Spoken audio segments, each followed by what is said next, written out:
Welcome to the Trump Breaking News Network, your daily source for up-to-the-minute Trump news. Join us today and every day. Here's today's news. This is TBNN. Why Trump claiming ownership of markets may not be as crazy as it seems. By Tyler Durden. I want to pose something which I know currently flies in the face of what many, and of those many I respect immensely, are currently cautioning the president against. That is, claiming credit for the current rise and new lifetime highs in the markets. As of this writing, the Dow is within spitting distance of, once again, topping the previous never-before-seen in human history all-time high, setting the new benchmark at 22,000. By the time I publish it may be a fait accompli. Many are calling for caution when it comes to the president taking credit, implying this seemingly great win could end up being nothing more than a boat anchor around his reputation should the markets falter, turning a once worthy accolade into the proverbial kiss of death, signaling the scapegoating to begin in earnest. Not only is there a lot of merit in that argument, I would also agree with it wholeheartedly if not for just one thing. The president himself, and his long history of how he frames both arguments for accolades, as well as eschews, as in publicly lambast, those who question his perceived accomplishments. All one has to do is look at his past performances on both TV, and in public, and it's there. Again, the clues are everywhere, and he's been doing it for decades. That is, I believe this is nothing new. It's only new to the current political mayhem. Why I bring this up is in respect to one of the president's most recent tweets. To wit, I would like to bring your attention to the one thing in which he is absolutely both defining, as well as being correct with. And it is this: was 18,000 only 6 months ago on election day? Mainstream media seldom mentions. At first blush this appears to be a well-duh type statement. However, if you think about how one would use the above as to frame that observation into a sword and shield for defense against the possible torch and pitchfork-bearing hordes should the markets falter? Defining the message, terms, all while taking credit in a believable construct, isn't as crazy as it first appears. Especially if you can not only evade the horde, but possibly redirect their anger away from you, and onto another. That is, welcome to Machiavelli 101. I don't know if I'm right or wrong.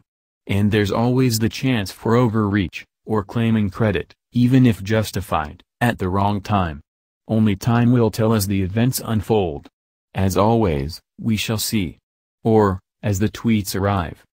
I am still of the opinion this framing, if that's what it turns out to be, is being put into the public arena for use as a foil against the Fed, along with Congress, when the effects of their current policy moves begin to exert themselves, when the opium raid that has been incessant since the election, precisely what Trump is claiming credit for, evaporates, when it's self-evident every piece of legislation that propelled the opium trade is understood not just to be DOA, but dead and buried. I made the case as to why the Scaramucci appointment should give the Fed concern, for it might be covertly signaling exactly how that argument might be framed and used, because of Mr. Scaramucci's background. Just because he has now been replaced doesn't change how I still believe Mr. Trump might fight the supposed accusations, for example, get the blame, should the markets begin tumbling. It'll just now be with different players, but that premise remains. Just as reminder, let me repost the chart I used. To wit. To reiterate, the past 6 months' rise in the markets has been on nothing more than a opium trade of what was presumed to be a slam dunk of Obamacare repeal, meaningful tax relief, and infrastructure spending.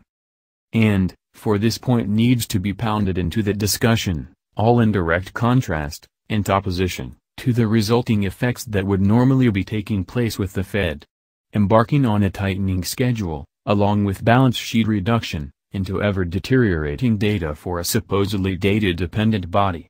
That is, the case can be made the only reason why we're here is, the Trump bump.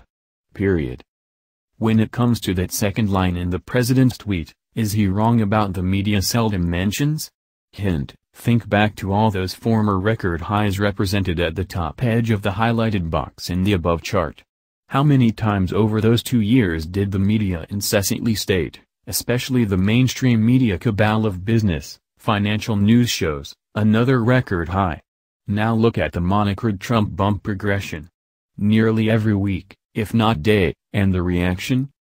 Congress, along with the Fed, in my opinion, are the ones who should be worrying if this market indeed begins to falter. Unlike the president, I don't believe they have the argument to stand on that he has.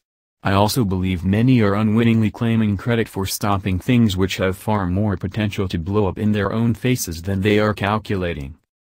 And the most explosive tool at the president's disposal is one they believe is unassailable. For example, their own words. As always, we shall see. Or, as the tweets tell us. That's the news. Join us here every day. Be sure to subscribe and click the bell. See you next time. This is TBNN.